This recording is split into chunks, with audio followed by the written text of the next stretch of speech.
the stiff truth.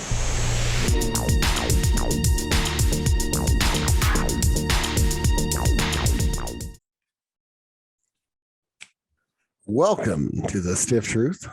I am Bob West. I'm here with Scott. Big Dick Castelnova, how you doing? Stiff! I'm doing really, really good. Thanks, Bob. Thanks for asking. You look phenomenal today, by the way, and it is a beautiful Sunday afternoon. I'm really excited about the conversation today. We got some great topics to chat about, man. I mean, but first and foremost here, I'm just going to point out the obvious. It's hotter than shit in Denver. Are you guys feeling that there in Albuquerque too, in the area? It was like 101 yesterday, so Ooh. yeah, a little bit. But then the clouds came and actually got a little bit chilly swimming. So we had to call it an early swim day, even though it did hit like 100 degrees. So yes, Wow. We are feeling the heat wave here.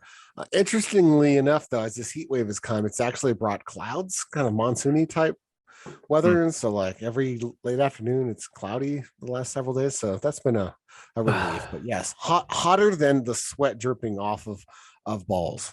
That is a good pungent sweat too, isn't it? Now that's all the more reason to just keep cool with a nice, refreshing, ice cold cocktail. You know what I mean? You know what I'm saying? So, oh boy, today's drink looks nice, doesn't it? It's got like kind of like a fruit punch kind of look going on to it. What do you think? Yeah, mine not so much. I probably went a little bit different proportions, but not bad.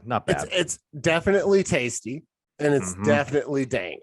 So right up our alley. Definitely, this is perfect for the show. And you know, one of the things that I really love about this drink is the name. I think it just rolls right off the tongue. What is that called when you have like a phrase or saying? It's called alliteration, Scott. Ah, yes, very nice. But it's great. The Bay City Bomber. I mean, it just bam, bam, bam, rolls right off the tongue.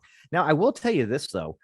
It may look friendly and dainty, but this is no punk bitch, like you said. Very, very dank. And I mean, I think that's because of the finale that goes on top here. But let's just roll it out for everybody here. Let's let them know what we're doing over here. Because again, I know everybody's on the edge of their fucking seat right now. Enough fucking around. Tell me about the drink. What are the ingredients? What are the stats? Give me the recipe. Since most people listen in and don't watch the YouTube show, they really are left in the dark until we give them that illustrious description of these drinks. Absolutely. So the Bay City Bomber, kiddos, is I think me and Bob both went equal parts throughout the entire cocktail. Geez, even the 151 ends up being equal parts if you think about it. So guys, 1 ounce is what we did. And we made 2 drinks though. So let's just cut this in half. It's a ½ ounce of vodka, gin, tequila. I use silver. I think you did too. Triple sec. So there's the boozy part of it. And then what's really fun about this, you really get this mixologist kind of feel with this one, is you go ahead and you have 4 different mixers that you throw in this bad boy. By the way, you're throwing this ice in a shaker first and foremost. Then you throw the booze in there. Then equal parts, and we did ½ ounce of each: orange juice, pineapple juice, cranberry juice, and sour mix. Then my favorite part, Bob, you shake that bitch just like Michael J. Fox. It's horrible that I say that every week, and it never gets old. But seriously, shake that bitch with much vigor. Pour that shit into a nice tall glass with ice. We used highball glasses, and then top that bitch off with a ½ ounce of overproof rum, aka 151. So bam, right there. Again, the icing on the cake really throws your dick in the dirt, if you know what I mean, because like we said, it does not say to mix that part. I think you're supposed to float it, kind of not really float it down the spoon or anything, but just kind of put it on the top. And I think like we were talking about before we started the show, this is meant to like give you that punch right out of the gate. So you just don't have to you're already numb a little bit when people are starting to annoy you at the dinner party, so to speak. Right. It's meant to hit you right in the face. Right. It's just a good fruity, rummy kind of a drink. But with the Bacardi on top, it kicks you right in the face, a little bit of a mule kick to the chops. So I think the idea is to go ahead and get started with a bang. Right. Yeah. You just go ahead and take a nice fat gulp. So you're basically taking a ½ ounce shot of 151, and then get down to your nice tamed down kind of normal rummy pineapple-y orangey drink.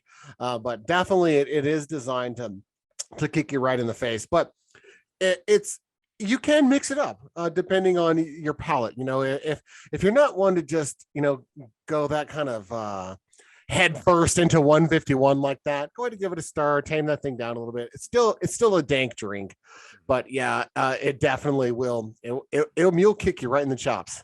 Yeah, I was gonna say donkey punch, but it's none the same. All the same, really. You know what I mean? But yeah, it's just good. I was just thinking about it too. It's interesting. I'm trying to think, and I don't know the history. I should have looked it up and Oh everything. no, But one down, my friend. I should probably slow it down, but these are good for you, man. Bob's gonna take off his pants here in a minute. Wait a minute. Movie magic. You don't have any pants, do you? We can only hope, right? Jesus. Here, let me get you another one of those real quick. But hold on. Barkeep, one more for Bob, please. Bob, I dropped my notes. I said I dropped my notes. But I was thinking about this one. I was like, how is this one made? And essentially what it seems like to me is somebody started off making a long drink, right? Sure. Essentially, they're like, oh, vodka, gin, tequila, triple sec. And then they're like, instead of just like there and going with one mixer, they're like, let's have some fun with this and just do just a nice little carousel, so to speak, of just whatever fucking fruit juices and mixers the guy had in his fridge. Because that's what it seems like. It's pineapple, orange juice, cranberry juice. Shit, sour mix is the only thing I got left. Throw that bitch in. Then he probably took a drink. He's like, you know what? I still have a nasty hangover from last night. Let me top this bitch off with some flammable liquor. And he's like, there we go. Right as rain. Someone's making this drink up, right? And then Crocodile Dundee runs by in a shirtless with his leather vest on and says, "Hey, that's not a drink." Yeah, then he pours the 151 on it. Yeah, there you go. Try that. That's a drink. I'll put some air on your chest. It's 100%. Oh man. Well, I'll tell you what, again, another dandy here. And I like the idea of combining different styles of cocktails to make an ultra dank drink, because that's essentially what they did here, right? They're like, a long drink, let's just face it, by definition, a long drink is already a mixture of a shitload of booze and is pretty dank already. Like a Long Island iced tea, that's pretty heavy shit, but it's still got a sneaky taste behind it. So when you want to just like get rid of the sneakiness, so to speak, and just slap you in the face with it, here it is. Bay City Bomber, everybody. Yeah, Bay City Bomber is definitely TST approved. Get you one, try it out. Now, I don't know if I'm going to add it to like the regular Rolodex, so to speak, of drinks at the house, but I'll tell you what, for special occasions, maybe I haven't had a couple drink in a couple of weeks or something like that. Somebody rolls by the crib I haven't seen in a long time.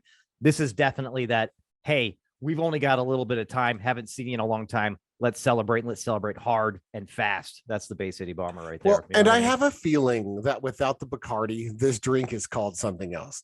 I bet you anything. This drink is elsewhere in the book, but you add that half a shot of Bacardi on there, whatever that half ounce Bacardi, and it changes it to a Bay City Bomber. Do you think it's just the San Franciscan without the bomber aspect of it? Maybe I just don't know. a Bay City sweetie or something There's too many drinks to go through and try to find it. But I'd be surprised if without the 151, if that's not already a drink somewhere.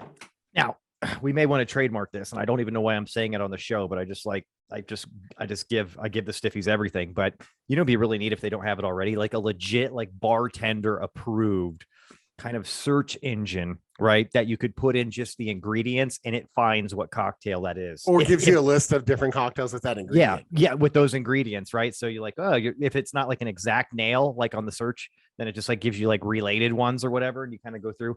That would be really cool. The Stiff Truth will make such an app and then sell it for a couple bucks on the App Store. Couple bucks. That sounds good. Yeah, we can't just give it away. I mean, no. I mean, we kind of just did, since we said it on the show, and somebody's listening, be like, got it. Anyways, buddy, well, it's a good one. I'm almost done with number one too. Did you get yourself another one? Did you call for a bartender? Yeah. Good. Now, before we get started here with what we have scripted to talk about, I know it's not his originally or whatever, but I chuckled with something that Mike Lenz shared on the Facebook. You familiar with that social media platform? I've heard of it. Yeah. A lot of great folks on there. But anyways, I was watching the news the other day, and I'll obviously double back on what he shared, the meme, why I chuckled a little bit. And I was like, oh, that's ridiculous, but it's so obvious. I was flipping around like we tend to do, being nonpartisan, so to speak, it's hard to kind of just focus in on one news outlet, right? And Sure. as eating lunch, flipping around, and I like to do the little roulette. I go Fox, I go CNN, MSNBC, and I kind of just flip around. Now, what was really funny is both MSNBC and Fox were inflation, war in Ukraine, gas price. Oh my God, Biden's approval rating. All just stuff that's kind of really, shit that's happening right now, right? And then I think I went to CNN, right? And a CNN, and it was just like nothing else but January 6th stuff still. And I was like, oh, Jesus Christ. I was like, I understand there's a committee going on. They're like, got some, stuff coming out, all that good stuff. But it was pretty funny to me because the meme was basically like, we got all this crazy shit going on. And then it's like this little cartoon that's opening like a briefcase. And it just says, but we got January 6th. Laughing. Like, it's like, we've got like the worst thing going on with inflation, economy's crashing, stock market, blah, blah, blah, war, dollar's not worth shit. But it's like, hey, but you know what? We got January 6th. So everything's fine, guys. But it made me laugh because, Scott, it's important, but I don't need to like see how the sausage gets made here. If you've got some tangible evidence and you've got some like good testimony that's going to come out, and we know you're going to grandstand all around at some point, can we just get to the ending and wrap it up? And once like they figure out what's all what, just lay that all out there. Do we really have to like piecemeal this shit together? Well, exactly. And what's really funny and kind of it's that comical but sad comical to where you almost want to cry to is there's a large faction of people that everything that's going on right now, the war in Ukraine, the inflation being so crazy, gas prices, baby formula shortage, they could all, if you ask certain people, tie every variable right back to one person, which who it is Donald Trump. Like all of it is Donald Trump's fault. And that's kind of like the exclamation point on that news, on that news roulette I was doing. I was like, Jesus Christ, we get it already. Let's move past it. And again, I don't want to belittle the whole event. It was obviously atrocious, but at the same time, you get what I'm saying. Anyways, I don't want to get wrapped up in that. You know what I mean? Since it's not on our schedule. Yeah, I don't want to take you on a trip in Scott's La La Land today. But what I do want to take you on is I want to take you on a little bit of a memory lane excursion, going down memory lane of Scott. I thought we agreed we weren't going to tell anyone about that. Oh yeah, no. Hey, I told you it was just for you and me, and I wasn't lying. But seriously, somebody I haven't seen in a while, but our good friend Butterbean. Now, I don't know if everybody knows who Butterbean is, because unless you're a boxing fan from, let's call it like around the 90s, you really wouldn't know who Butterbean is. But Butterbean is I would say almost practical joke size guy in the sense of being a professional athlete and a professional boxer at that. Somebody has to go, up to 12 rounds. Although I don't ever think he went 12 rounds. If you've ever played Punch Out, he's like the real life version of King Hippo. Yes, 100%. And he looks just like him. In fact, I have him here in my background, if you can see. Then there was Jake Paul making his woo. What's the guy? Come on, the wrestler. When he's going woo. Ric Flair. There we go. He's got to slap his chest. Yeah, he's making his best Ric Flair impression right now. But yes, Butterbean is in the news right now. And I thought this was pretty interesting because he's 55 years old. So call it what it is. He's around Tyson's age, right? Now, back in the day, if anybody didn't know, Butterbean was quite the knockout artist. I believe his record was like 50-something and 4 or something like that. I've got it right here. Yeah, go ahead. 77, 10, and 4. Now, I don't know how many knockouts, but I can look and get that. But yeah, 77 and 10 with 4 draws is his record. That's pretty impressive by any standard. It really is, especially for, again, his size, his immense size. And do you have it right here? What are his stats? I know he's not over 6 foot. I believe he's 5'11", right? What's the weight on there? He's 6 foot, 425 pounds. God damn. My goodness, that's a big boy. Now, very big boy. And we talking about the other day. He is like a real life bowling ball. You know what I mean? In every sense of the world. You know what? He really would have made a good. He would have made a great running back if he had any kind of stamina and a little bit of speed. He's like Jerome Bettis times 5. Literally, he's like Jerome Bettis like times 5. You know what I mean? So that would have been interesting to see. But my God. So, all right. So there update on the stats. All right. So that was just, I guess, his professional. I guess he's had amateur and stuff. His combined fight record is 97 and 24 and 5 with 65 knockouts and 9 submissions. So he's done a little bit of MMA and all that after boxing. So just in general, he does mix it up. And it says currently he's 378. So he has lost 50 pounds since his boxing career. That's what I wanted to bring up is he's viral right now, calling out Jake Paul. He wants to fight Jake Paul. He's coming out of retirement. He retired officially in 2013. That was his very last fight. He actually had a string of losses around that time too. And yes, he's slimmed down. Apparently he's in the best shape he's been in 20 years, which is pretty impressive. So that takes Butterbean back to his mid 30s, right? And which I thought was pretty interesting. Did you know this about Diamond Dallas Page? That apparently this guy, which the WWE retired wrestler, he's been like rehabbing and helping out numerous like guys that used to be professional athletes, notably like boxers and stuff like that, kind of get back to fighting shape and also help them away from like alcoholism and drug addiction and stuff like that. I was like, I never would have thought this. Diamond Dallas Page is like this crazy saint of a guy out there nursing Butterbean back to his fighting, his fighting weight, which is interesting. But what do you think about this? First of all, do you think Jake Paul even gives it a look? I think he does. I think it's right up his alley. Overweight, aging, used to be something of notoriety. I don't know, man. I'm sure Butterbean can still knock people out. I don't know. I think it's risky for him to take this fight because if you get knocked out by Butterbean, you become a meme.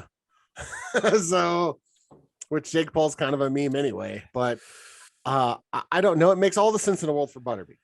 I don't know if it makes all the sense in the world for Jake Paul. But then again, I don't know if he's got anyone better lined up that is going to draw a crowd. This will definitely draw a crowd and make it millions of dollars. Make them both millions of dollars. Well, and that's why I say this is going to be greenlit. This is what I think Jake Paul sees it as like a spectacle. And yes, there is always the potential, just honestly, like anybody else he's fought. He has fought retired professional athletes, whether it be from UFC or boxers or whatever it is, right?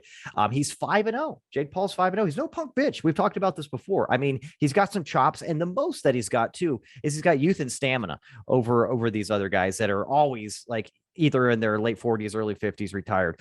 I think it's a win-win for everybody here because for Butterbean, I mean, this is a Cinderella story here for Butterbean, man. I mean, literally, when he's completely irrelevant by age and otherwise, he could make easily $1 million or more, get him right back into the limelight for just a little bit. And who cares if he wins or loses from his perspective? Like he's got no, I don't see a negative for Butterbean. Right. And honestly, I don't see a negative for Jake Paul either, because he does. I mean, he says he can kick the shit out of a lot of people. He wants to fight this guy, this whatever. I think this would just kind of give him another notch, another layer of credibility. Right. And also make millions of dollars too, which again, he's already done 5 times doing this. But I think this would be, I mean, let's think about it. Tyrod Woodley, Ben Askren. Who else has he fought? He didn't fight Mayweather. It was his brother, Logan, that fought Mayweather, right? I can't remember who else he's fought. But I know the 2 big ones there are Tyrod Woodley was most recent. And he knocked him out, right? Or did he just win by, I can't remember, to be honest. So either way, he won. Do we know what Jake Paul said about Butterbean? Because I've got a quote here from Butterbean, right? And this is a credit to the mirror.co.uk. It's a it's a website. Anyway, it says that the big announcement is, and this is a quote from Butterbean, quote, the big announcement is I'm going to fight one last fight. It's going to be 1 year from now. Jake Paul, if you're ready, I'm here for you, my friend. Let's get it on. Me and you, Jake Paul. I bet it would be an awesome fight. After you said what you said about me in the magazine, I'm ready to fight you. Are you ready? I don't think so. You know, it was obviously very notable because he was so descriptive. You said what you said in that magazine. You know, I'm sure it was pretty typical. Don't you think? He's like, yeah, Well, he's a fat we know that fuck. he's very eloquent with his sense of the English language. He's a master craftsman and a wordsmith, but I don't know exactly what was said about Butterbean. I haven't seen that. I'm trying to find it. Yeah, I don't think we're gonna find it, to be honest with you. Butterby opens up on sex addiction, calls out Jake Paul. He's like, I can't stop beating off, but I want to fight Jake Paul. Whatever. I mean, I don't think we're gonna find the details on that. Well, either way, he called him out. Butterbean's ready to rock and roll. He's primed for one last hurrah, and he wants to fight Jake Paul. I haven't heard anything from Jake Paul's camp, like confirming or denying that they would do this or not, or even acknowledging it in any way. Right? They're like, Butterbean, what are you doing, I bro? don't really care. It's interesting though, bro. But I mean, seriously, man. What a fun name to hear. After, honestly, I haven't heard the guy's name honestly since about 2009 is the last time I heard Butterbean's name. And I'll tell you what, this is an interesting little sidebar here. Company I used to work for, they hired Butterbean to promote their product. This was a failing company in 2009. Very shortly thereafter, actually had to close doors, but they told me, I was like, yeah, we got Butterbean promoting our shit. And I was like, no way, really? And then they searched Butterbean in the name of the company, and he's pictures of Butterbean with the product, all this shit. I was like, no shit, pretty funny. So I worked for a company where Butterbean was basically sponsoring the product, which is pretty interesting. So, and Jake Paul doesn't have a fight, right? He said that after the last one, he's going to take a vacation for a while. Yeah, I imagine he's going to be for like 2 years straight. He's going to be like hanging out on like him and his brother's private island or something like that. I mean, just kicking back, right? I mean, I don't know. I have no idea. I'm not really following the guy much, but I do know he's been called out. So interesting to see what happens. Oh, look, I just looked it up. Oh, what'd you find? Well, as of May, it says Jake Paul announces the date for his next boxing fight. Ooh, not Butterbean, is it? Mark your calendars, kids. The Problem Child will return to the ring August 13th, 2022, against an opponent, TBA. So we don't know who, but he has a date. How weird is that? I don't think it's Butterbean. I'm going to fight in August. Who are you fighting? I don't know. Someone I can win. Well, that's interesting. Well, I'm really looking forward to seeing Butterbean get in the ring, and I'll tell you what, I'm going to be rooting for the guy just because I'm a fan. I am definitely a fan of somebody that can be that heavy and actually be a professional contender for so long. It'd be nice to see him just crawl out from underneath a rock, knock the fuck out of Jake Paul, and then take his millions and then go back under a rock, or potentially like. He's got those sex addiction problems, so maybe he goes back to Thailand for some more lady boys. I don't know. We'll see what happens. You know what I mean? Got to throw in the lady boys, don't you? I really do. Why not? They're a top search on some of the best porn sites. You know what I mean? And it's weird because this article about Butterbean says this comes from The Sun. And it says KO legend Butterbean opens up about crazy sex edition and eyes one last fight against Jake Paul. How do those even go together? What an interesting segue it was. It's just like, so I was jerking off the other day to Jake Paul and thought, I should fight that guy. I don't know. Porn does a weird thing to people, right? It really does. And speaking of that, and speaking of jerking off, did you see that there's a young lady here? Where is she at? She's in Scotland, 22 years of age, and she's signed up now. And I can imagine the amount of candidates that went in for this one, but she's getting paid to watch porn. I got to point out, it's Rebecca Dixon. Of course it is. Not even her stage name. From Green Ock, not Green Cock. That's Green Ock. Greenock. It almost sounds made up. Like all of this almost sounds made up, but apparently it's not. I've seen it several different sites. Dude, over 90,000 applicants. Essentially here, just to just peel this back for everybody here. They had put out a big on the wire here, like, hey, we need some people, young, lots of stamina, attention to detail that can really analyze all kinds of porn that we want you to watch. I'm not sure what this study is opting to find out, but I think it might just be like patterns in pornography and what's most popular, and just kind of like doing an overall thesis on the psychology and the usage of pornography. I have no idea, Bob. What's your take here? You know, it doesn't exactly say what the stats are going to be used for. It just says that she's basically categorizing, classifying, and documenting and making spreadsheets about porn. What a weird thing. Like, not very erotic. You might turn one of your favorite things into a very laborious thing after a while, I would imagine. Well, if you're like an accountant or something like that, you know, this might be your bag. You know what I mean? This might be a twofer. You know what I mean? You never know. But it is interesting, dude. I think it's funny too that the article went as far to point out and make sure everybody knows that this post was advertised by ethical sex site Bed Bible. And I'm not one of those shady fly by night fucking porn site. This is a really stand-up organization that's doing legit research and development on porn.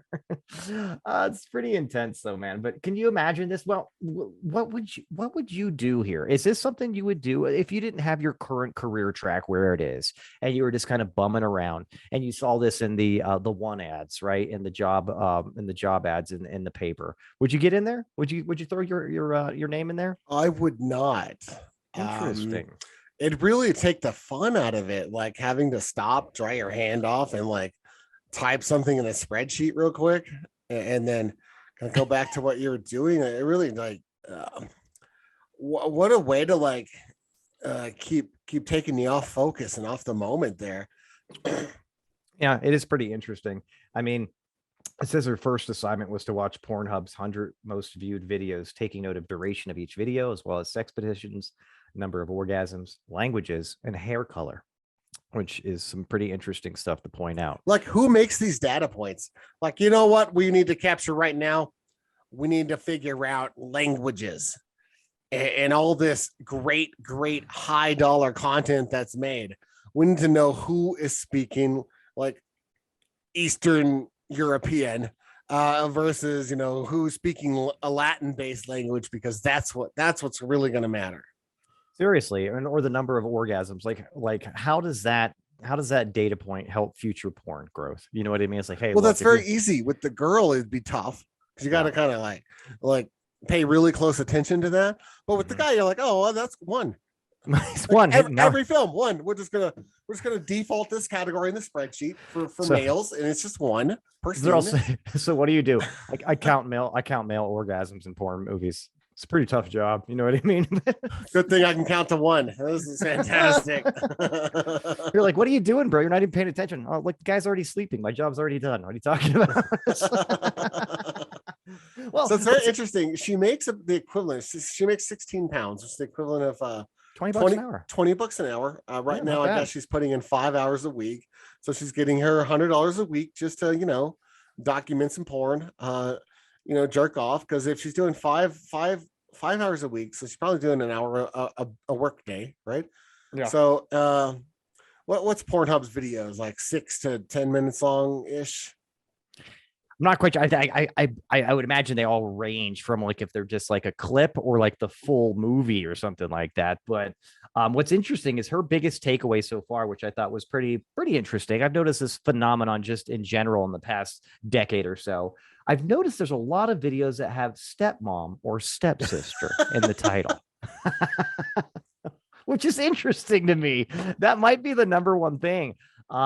Which again, you know, hot stepmom or stepsister, I guess that does take the, you know, perceived incest out of the equation. So that's good.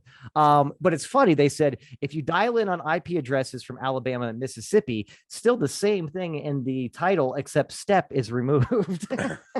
I need it to be my real sister. This ain't doing it for me. All these damn posers and their stepsisters. Yeah, well, and here's the other thing. I don't know how the metrics are done by this company for her job or whatever, but her employer said, which I think is pretty funny, that, you know, she's poised to be transitioned to a full-time employee here because she's doing a quote, a really good job. like what I think is kind of funny, like this girl, she's out there just like, dude, she's a fucking machine. She's went through 500 videos in the past couple of days. She doesn't even sleep. I really wonder like what they classify as a really good job, opposed to just some guy that won't get off like the gay videos. You're like, listen, guy, we wanted you to watch the top 100. You haven't even fucking like, you haven't even pivoted yet from the gay section. He's like, well, just being very, very thorough with my findings. Oh, you know, and it's funny in here. It says something about like her doing a really good job, and she's like a really go-getter or something like that. So it makes sense. I can't find it. Yeah, she's really, that's what made me laugh too. I was like, I think anybody that would have got this position that went up for it, all the applicants, all 90,000 of them, would have been poised to do a really good job watching porn. I mean, yeah, but you know, there's 89,000 something disappointed men that applied for that job. Yeah, you know, out of the 90,000. But seriously, you got a great point there. This would not be a gig for me either here, because I mean, talk about taking the spontaneity and the fun out of it. You know what I mean? One is, you're absolutely right. I need to focus. You know what I mean? I can't be like stopping on a dime to scribble down like, oh, look, hey, this chick's got red hair. You know what I mean? No. And then, I mean, what if you watch too much? You know what I mean? What if moving forward, when the pizza delivery guy comes and he opens up the pizza and there's extra sausage, it doesn't turn you on? You know what I mean? Can you imagine that nightmare of a hell? Oh boy. Well, I'm really interested, Bob, to see what comes of this, because again, we talked about it here, but these statistics may help make the porn industry even more lucrative and more addicting to the masses, which is exactly what we need in our world right now. Well, hopefully we can get this niche thing out there to the masses. Yeah. So that other people can get introduced to porn and enjoy it. Because I don't know if enough people know that it's on the internet.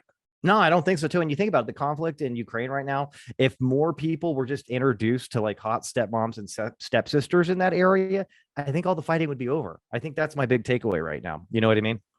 So, Hey, Yuri, come here. Stepmom stuck in oven. Yuri. hey, Yuri, this dumb bitch is stuck in the washing machine again, which is interesting because the circumference of the hole is much bigger than her body, but she claims she can't get out of here, and she needs her a 17-year-old stepson to come over here and assist her out of here. Silly. Oh my goodness. Well, I'm not really sure how to pivot or transition to this next one, Bob. So I'm going to just pass it over to you. I mean, I'm just going to tell you this guy here in our next story here, Lucas Risotto, by the way, Risotto. Every time I see his, every time I read his last name, I go, risotto. You know what I mean? Sounds delicious here.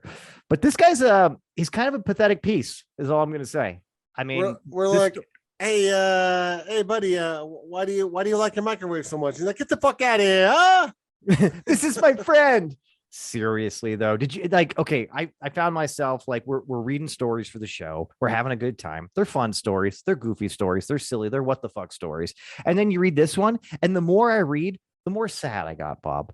And I was like, oh Jesus Christ. And I started thinking like, this guy is like the male version of Christine. You know what I mean? Like just being made fun of so much, because I mean, if you can think about it, this man grew up, obviously didn't have any friends, and he, just like anybody else does in their right mind, when you're lonely, the first thing that you do is to befriend an inanimate object like a microwave or something very similar. I think appliances are probably the safe route to go because you use them a lot. I mean, and a microwave back. Yeah. Well, but they also alert you when they're ready. You know what I mean? And when they want your attention, and they usually give you something when they're ready, which is nice. Sustenance is always good. I mean, you would think he would have befriended, a nice vacuum cleaner at his age, but But see, that's what was even more alarming to me. Obviously, you would think he'd befriend, a nice vacuum cleaner. It would make sense. There'd be mutual benefit in the relationship. But no. He decided that he's going to befriend a microwave. And I don't really know if they said at what age this was, but there's a picture of him. Did you see the picture of him with the fucking? Yeah. He was a little kid, probably 10 or so. So he befriended. So many of us had an imaginary friend, right? For some of us, it was the cast of Baywatch, but for this kid, it was his microwave, which he named Magnetron, which two thumbs up on the name for the microwave. So good on the kid. I'm kicking back, getting comfortable over here, if you can't tell. No, you're looking great. You're looking great. Keep it So, up. so, so he basically befriended his microwave. A sad little set of tits, this kid is, and obviously he just had a plethora of friends, but chose to have his friend be the microwave. So anyway, he gave his microwave a backstory when he was a kid. He pretended that he was a World War One vet, right? Which is odd because this kid grew up in the 2000s. So that's kind of weird. So we got this 90-year-old fucking microwave personality, 100-year-old microwave personality, right? So anyway, this kid ends up being a programmer when he grows up. And he throws, I think it's OpenAI, the AI that Elon Musk made. Yes, it's exactly what it is. Yeah. So he used OpenAI to make a microwave and actually give this thing artificial intelligence, which is, it's intuitive logic based programming is all AI is. It does have the ability to learn, but only within its like parameters, right? So when he gives this AI this backstory of like 100-page fucking life history of this fucking World War One vet with PTSD and shit, he says his microwave tried to kill him. Now you might ask, it doesn't have arms. How the fuck would it try to kill you? Oh, it's very cunning, though. Very cunning. Sneaky little microwave. So it asked him to climb inside, and he obliged and pretended that he climbed inside just to see what the MO was, right? So he told the AI that he was now inside, and then the microwave turned itself on to try to cook the man inside the microwave, right? So then he asked, why did you try to kill me? And he said that basically the microwave took offense to this 20-year absence and abandonment. Well, now has abandonment issues with this kid, and he wanted to what was there was something specific. I should probably find the quote. He asked why his microwave tried to kill him, and he said, because I wanted to hurt you the same way you hurt me. Magnetron said, you left me out of the blue and didn't talk to me for 15 fucking years. right. So that's very, very interesting. So I mean, technically it wasn't his microwave. He could have put that AI in fucking anything and it would have still wanted to kill him. But I think the takeaway from all of this is, let's not give our AI pre-programmed like history and fill it with PTSD at the moment of cognitive thinking ability, and we flip that switch on. I would say the big takeaway for me here is just don't give your fucking AI a backstory at all. Start from scratch, square one. That way your positive experiences that you explore with them right out of the gate is their only frame of reference to build a personality, right?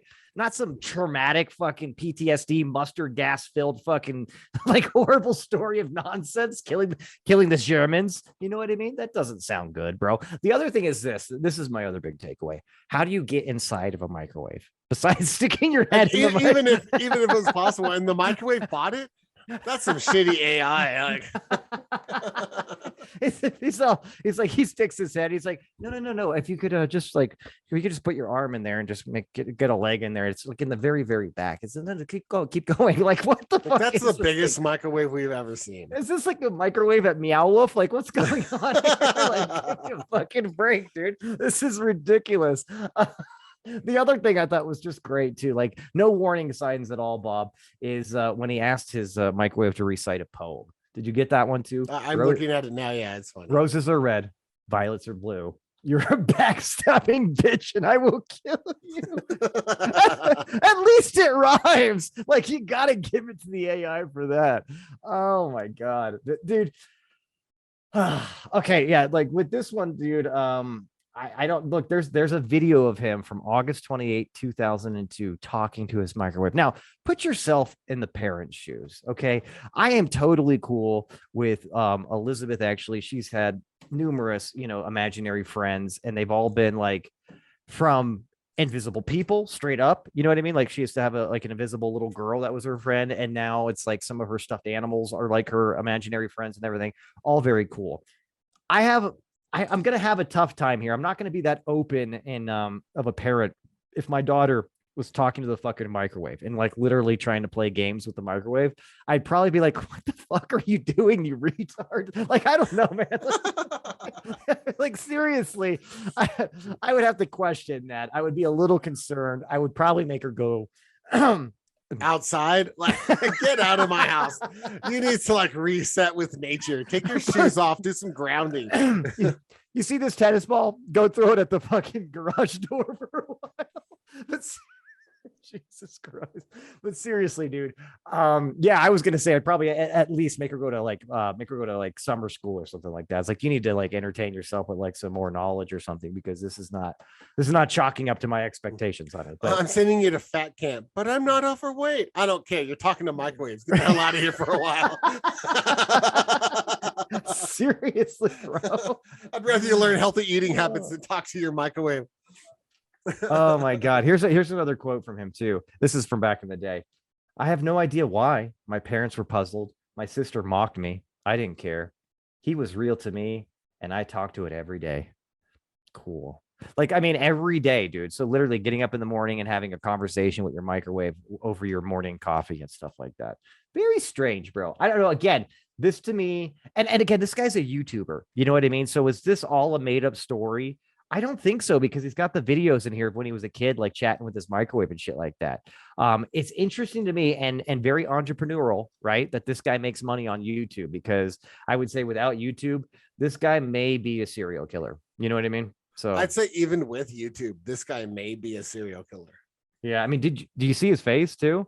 He's interesting. He's quite androgynous. I'll tell you that right now, which is not a bad thing. But when I looked at him, I was like, is that a man? Is that a woman? He, she, they? Non-binary? What a mystery. This is the guy that loves the microwave. You know what else I noticed? What'd you notice? Do you remember? I thought the same thing about a character I saw in a movie just yesterday. And I was like, I never noticed this before. But 1993's Jurassic Park. It's a great flick. Right. So at the very beginning, they're in the desert digging. Right. They're digging up the raptor. They're doing putting the shots in the ground and doing like electromagnetic resonance imaging and all that shit, right? And they're pulling up the image of the shit, which is really high tech in 93. So and then he's got then very high tech wise, he's got to smack the screen to get the picture to yes, because when you touch it, even the cardboard cover that it had on it. Yeah, very high tech. Gotta have that. So anyway, the kid says, why are these dinosaurs so scary? Right, or whatever. Oh, the little fat kid. Yeah, the little fat kid, right? And so he grabs that hook and he shows him, and then he tells him how they hunt. They don't get you here, but the two that you didn't know are watching come, and they don't kill you. They slice you here or here. The point is, you're alive when they begin to eat you, right? And the kid's like terrified. That kid, again, very non-binary, very androgynous. I never would have thought it at the time. I never really paid attention, but now I look back and I'm like, well, I don't know. Is that a little boy? You know what's interesting? It could go either way. Right. Well, so do I. But anyways, these days, I mean, I don't even know. Well, I don't want to take us off the rails too much here, but this is an interesting bubbling up of a conversation we could have. But you know what's interesting about all that is you didn't think is that person non-binary, is there a man or woman or whatever, because it wasn't something that was talked about so much back then. You know what I mean? So it was like, who gives a shit? They just look, they could be man or woman. Big deal. No big deal, right? Whatever. Just a kid. Yeah, just a kid. It's just a fucking kid. But now it's such a hot button right now, and there's such a focal point and spotlight put on gender and identification so much that it forces you to think about it more, which is interesting because I think that's what they're trying to avoid. And again, I don't want to go too far off the rails here, but it's what we call a slice of irony, if you ask me. You know what I mean? Just a little slice. Well, next time you watch Jurassic Park, look at that little kid and then kind of circle back and be like, I see what Bob was talking about. I really can't tell. This could go either way.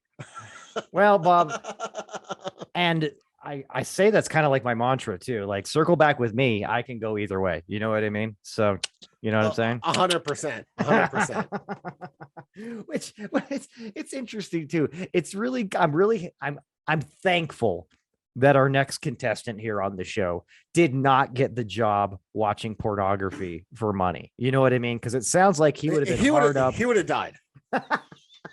Dude, there's certain tests. He's got to do a physical, you got to get a blood test, you got to get all kinds of vaccination records. All that has to be dialed in. This guy would have not just passed. He would have not cut the mustard, so to speak, to get in there.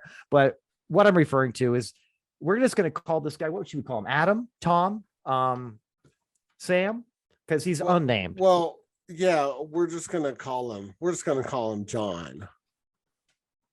Connor. I like that.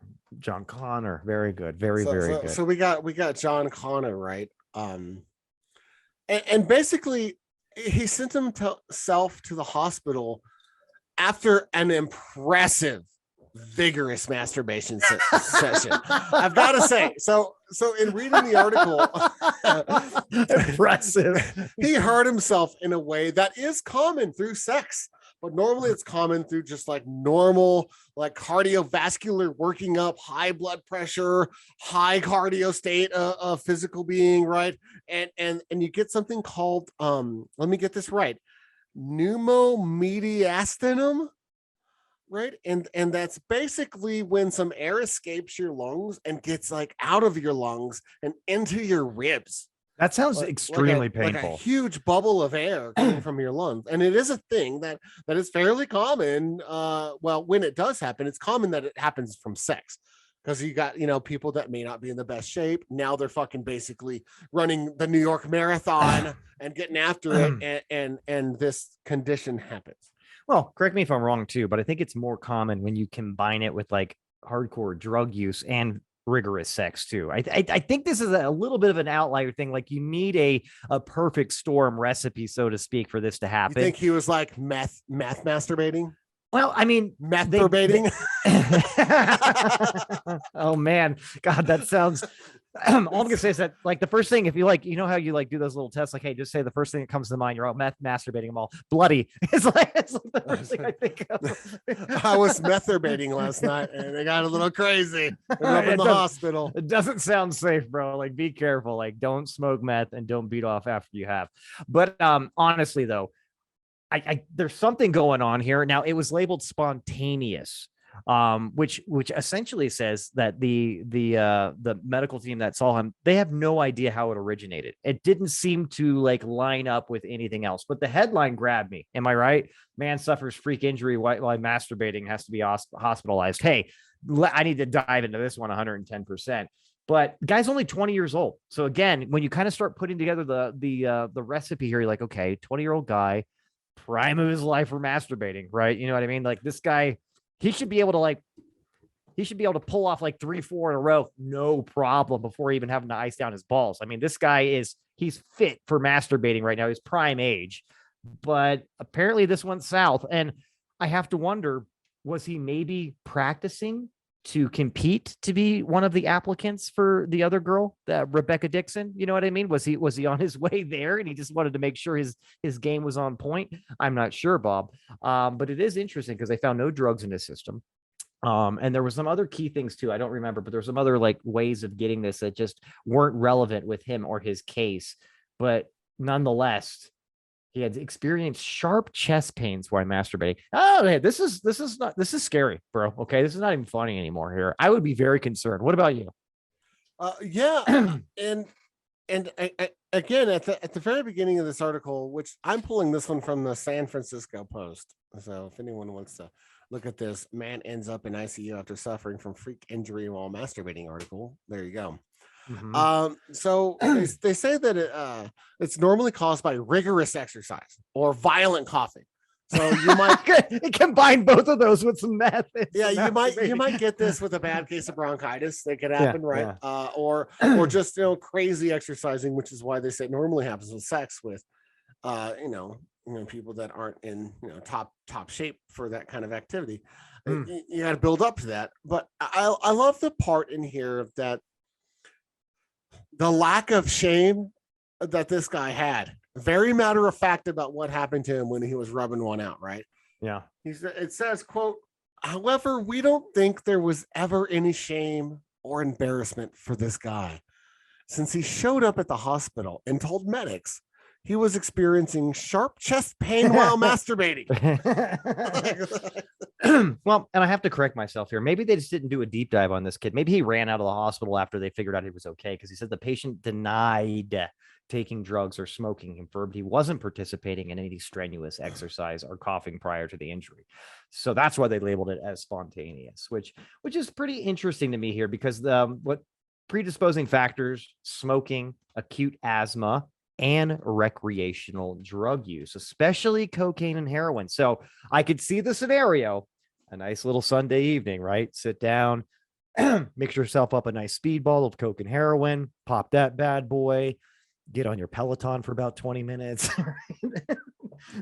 While you're jerking off. while you're jerking off, watching the top 100 on Pornhub, practicing for the job to be paid to watch porn. And unfortunately, this happens to you. Very, very bad luck. But my goodness, what a scare. Am I right here? Like, I'm glad this has never happened to me. That's all I can say, man. Yeah. And it seems like I must have had some like near misses. I mean, just your volume alone said that I was probably flirting with disaster at some point. Oh, wait, what's interesting too is he was in there for 4 days, in the hospital for 4 days, dude. So this was pretty fucking serious, man. They had a team of monkeys doing tests on him to figure out what happened here. So yeah, discharge on the 4th day, and hopefully he doesn't have to experience pain like that again. Oof. Tough times, buddy. Tough times. But hey, lesson learned, right? What's your big takeaway from this one, bud? Because I'll tell you right now, mine is don't beat off on the Peloton. That's probably going to be number one for me. I'm just going to say slow and steady wins the race. There's no need for this dramatic entrance to the masturbation scene. You're going to get yours, you know, I can see you coaching the kid. You're like, hey, slow it down. Slow it down. Hey, steady, bro. Hey, there's no reason to hate. You don't have anything to prove right now, okay? Everybody, kid, we get it. Jackrabbit style is definitely in for you. I get it. Let me teach you. Let me teach you a little bit about edging here. Yeah. Hey, bud. We're gonna get you some tantric masturbation. We're gonna get you in there. Wind it back a little bit. You don't nearly have the lotion for that pace. You know what I mean? Comment. Dude, it's a water-based lube you're working with here, and the ceiling fan is on. You're fucking flirting with disaster, buddy. Oh my goodness. I mean, honestly, that's got to be the most horrifically embarrassing thing ever, is to have to go to the hospital. And they're like, well, what are you doing here? It's like, well, he's pulling one off. I really needed to pull one off. You have to understand, it had been a while. And I was like walking behind this chick in a sundress with my dog on the way to my apartment. And you know how it goes. You know what I mean? I got on the Peloton without my pants, as per usual. He's got the screen on the Peloton like rigged to where he can get his porn fed into there. You know what I mean? And it was just no good, bro. But yeah, absolutely. I like your big takeaway, Bob. Slow it down. Slow and steady wins the race. Trust me, one day you'll actually get with a partner and they'll appreciate your pace. You have nothing to prove to nobody right now. Don't worry about it, bro. It's fine. We get it. You're really fast at this. You're taking it at a single man's pace, but you need to start preparing for a partner. Practice makes perfect, little homie. So in other news, 2 people fell into a fucking chocolate vat, like the German fat kid in Willy Wonka. You know what's interesting? When I read this one, there's not a lot of detail, and maybe they just haven't come out with it yet, or maybe they're squashing this for some reason. But yeah, this is essentially, I think, in Hershey, Pennsylvania, where they have the M&Ms, like Mars, Hershey, like factories, right? Big chocolate stuff up there. So what essentially it is, Willy Wonka's like Wonderland up there. But if you think about it, because 2 people fall in this giant tank of chocolate, I got to imagine this has got to be like sticky quicksand or semen, right? To put it in something that you're very familiar with, well, you right? can only be so lucky. I swear it's nougat. Geez, jealous. But yeah, seriously, if you think about this, even like, And again, you can translate it to what you're familiar with. But when you have like a Twix bar, right? And you have a bunch of like it's melting and you got a bunch of chocolate on your hands, it's very sticky. It's hard to get off. You got to suck the chocolate off, so to speak. So I imagine this is almost like quicksand to a large degree. You know what I mean? This is no punk bitch. It was partially filled. So, but I bet it was scarier than hell, right? Dude. And probably hot, because it's melted and they're probably like suffering all kinds of injuries from just like the temperature. And so they fall into basically this, I don't even know, like this ball of chocolate with an opening. Now I was looking at it. And so there are two contractors that worked for a place that does like sand blasting and cleaning. So I think they were cleaning equipment. And I don't know how the fuck they get in there. I get it. I got it. I got this one. All right. So they're in there cleaning some equipment. They see this tank of chocolate. They do rock, paper, scissors because essentially they're daring each other. Like, hey, you think I can stick my dick in that chocolate and get a chocolate covered dick? You know what I mean? This is gonna be pretty cool. And he probably tried to lean into it. You know what I mean? And then one guy was like, he had like his belt that he tied to him and he was like holding him back. You know what I mean? As he was like gently leaning him into the chocolate to see if he could just dip his dick into the chocolate and just come away with that and have a great post. You know what I mean? He's going to put this on social media. And obviously it gave way. The belt fell off, the momentum and everything. They both toppled in and end of story right there. It was all fun and games until that happened. That's what I think happened. I think they were trying to get a chocolate covered penis and it went array. Well, it looks like they were performing industrial cleaning. They're from industrial cleaning, water tank repair, cleaning and painting, abrasive and sandblasting services. That they're working for a contractor called IK Stoltzfus Services, and that's what they specialize in. So were they supposed to even be in there? See, I get a much sinister view. They're like, hey, let's go take a look in there, right? And as soon as they like open up the hood of the big vat there, one guy just like says, now's my chance, you fucked my wife, and he pushes the other guy in. But then the other guy turns around and grabs it and they both go tumbling in. And that's just death by chocolate. Isn't that like a flavor from Baskin direction Robbins? I take it. Right. Yeah, totally. It's revenge in the sweetest fashion, right? You know what I mean? So the firefighters came and actually cut a hole in the bottom of the tank and drained it, just like the fat kid from Willy Wonka. Well, which is interesting to me. Again, this is the severity of the matter here. They couldn't even like lower a line to pull them out. That wasn't feasible, right? To just get them out of the top.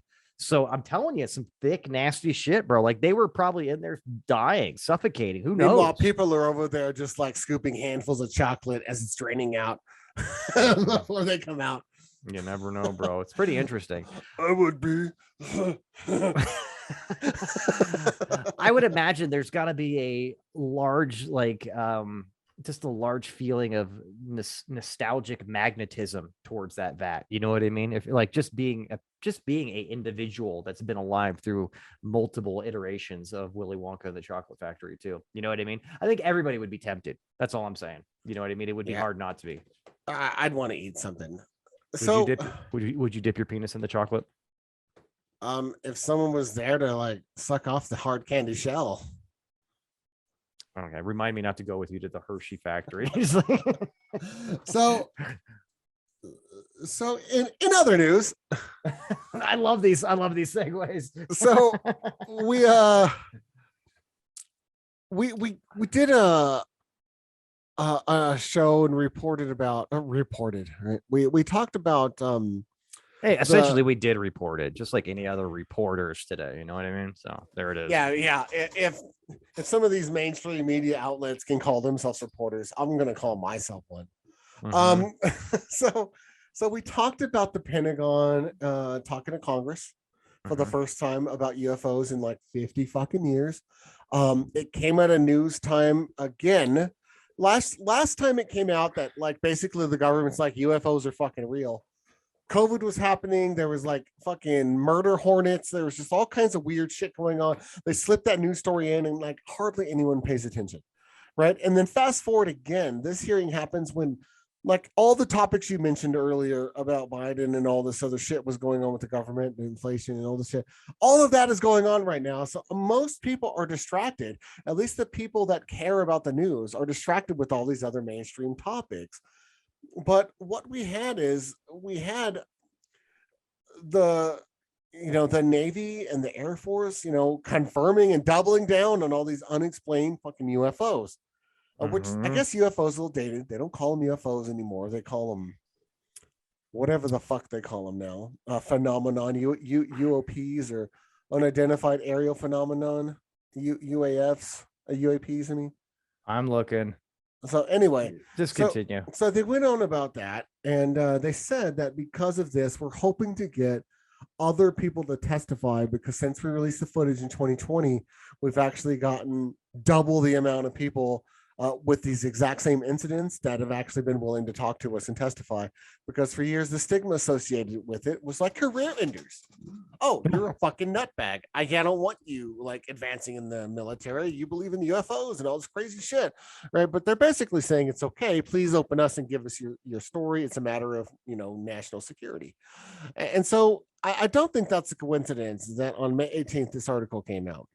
It was basically some Army veterans were told to keep quiet about UFOs that they saw in Egypt, but this actually happened in 2014. 2014, which I thought was interesting too, because at this point in time, all the way to 2014, from the Roswell crash in like the late 30s, early 40s, they have no official protocol to report anything that's seen that's unidentifiable. Isn't that interesting? They had no formal way of reporting it, and they didn't know how to report it. Plus, they probably didn't want to report it.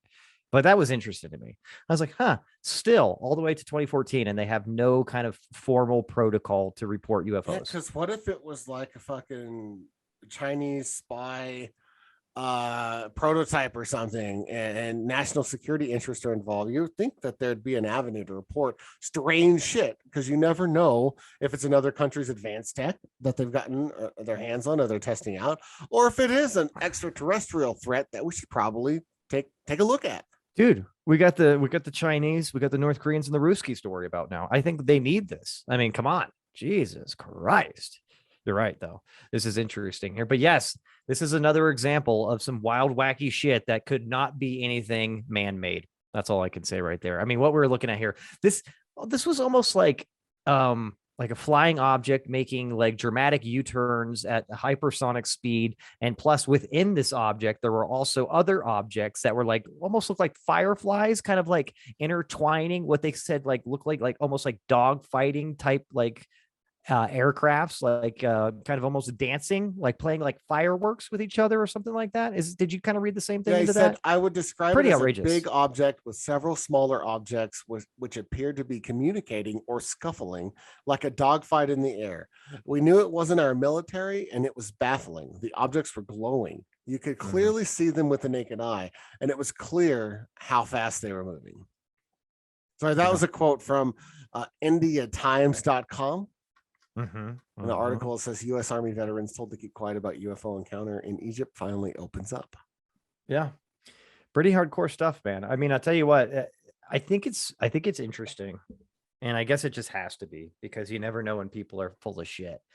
But I think it's interesting that these kind of stories are literally kind of buried in between, you know what I mean, and these random like funny news story, like fucking we'll call it page 9 articles, you know what I mean? Like this is never going to be front page news. I mean, literally, the only way it would be is if they had an identifiable alien that came out and fucking gave him a high five and gave him his gave the military his identification card to another planet or something like that. Maybe then we would have front page news on live television. Yeah, so there was no covering it up during the Oscars. And it's very strange, because you would think that this would always be like forthcoming news. These military people are highly trained, highly credentialed in most cases, very trustworthy. They're put in these high security situations where they're dependent on greatly to make the solid judgments. But then the second they start reporting shit like this, they get labeled as crazy. Their career gets ended and railroaded. Their promotion opportunities go away. They find a way to get, discharged or whatever, medically or honorably or whatever it is. And they just get rid of these guys that report it. And that's why so many years it's just gone unreported. And you hear all these back channel stories coming from these news outlets that are outside of the government. These guys should be able to just come forward and be like, hey, I saw some weird shit. Cool. You're a soldier that we trained. We trust you with like all kinds of responsibility. What did you see? and I'm glad that we're starting to change and accept that, because I think it's not only cost a lot of people their careers, but it's ruined lives, it's ruined families' lives, it's ruined careers, it's ruined the trajectories of generational pathways of families for how some of these guys have been treated over the last 50 years. And I think it's about time that they're getting a little bit of respect. I agree. I think I just wonder too. I wonder how many stories have been untold just because, and what that would uncover too. Because I would imagine, like, again, this is recent, 2014. I'm sure there's even more recent ones that still people aren't talking about. There's still, even though they've tried to remove it as much as possible, there's still an overwhelming historical stigma on this kind of outcry. Think of all the aerial phenomenon in the early 50s over Washington, D.C. Do you remember that? There's like pictures. Yeah, I've seen, fucking just like you flying saucers over the fucking Capitol, right? But there's no stories because no one fucking reported that officially. It was all just outside media and everything that took their pictures. Nothing came from the government, when obviously they were scrambling fighter jets. There's all kinds of shit that was going down that day. We never heard anything about that officially in any capacity, even after declassification limits have expired. So there's just a bunch of shit there. And maybe I'm wrong. Maybe I just haven't heard it because I'm not looking hard enough for it. But there's a bunch of areas. The Phoenix Lights, 97. Why haven't we heard the military side of that? That was 20 years ago now. Yeah. Well, you know what they say. If you look hard enough, you can find it, Bob. Just like prison sex. Just like when I go pee, right? You have to find it, or else you're gonna piss all over your pants. It's not gonna be just fun. Sit down and save time. Well, I'll tell you what, rich and compelling stuff here. And just if anybody's just tuning in near the end, which would be really strange, this is not like a live show or anything in the sense where you just pick it up on like some kind of, on like one of the networks or something like that. Oh, look, I'm only catching the end of the Stiff Truth this week. But if you are just in my little imaginary world, let me just recap what we've went over today in the big takeaways. Butterbean is going to beat the shit out of Jake Paul, at least allegedly, but he's got a horrible sex addiction. And he has been also making money on the side hustle, watching a lot of gay porn. He went a little too far recently and had a trip to the hospital because he got an air bubble in his ribs. And then he went home and made a microwave pizza and stuck his head in the oven, and he almost killed himself, which was a nasty scare. And does that sound all right? Well, and then fell backwards into a chocolate cake. Yes. While a woman was watching him masturbate to gay porn and putting it in a spreadsheet while UFOs are flying around. Well, weird. This fucking video's got Butterbean in it too. What the hell? He's really blowing up right now. It's like him, stepmoms, and stepsisters. Like most search words on Pornhub: Butterbean, stepmom, stepsister. It's my number one search category every time. Butterbean. When you got a cigarette hanging out of your mouth, you're frantically looking for a video that's going to get you to the point you need to be. You're like, Butterbean stepmom, there it is. God damn. The ceiling fan's on, drying off my water-based lube. It's fucking going downhill fast.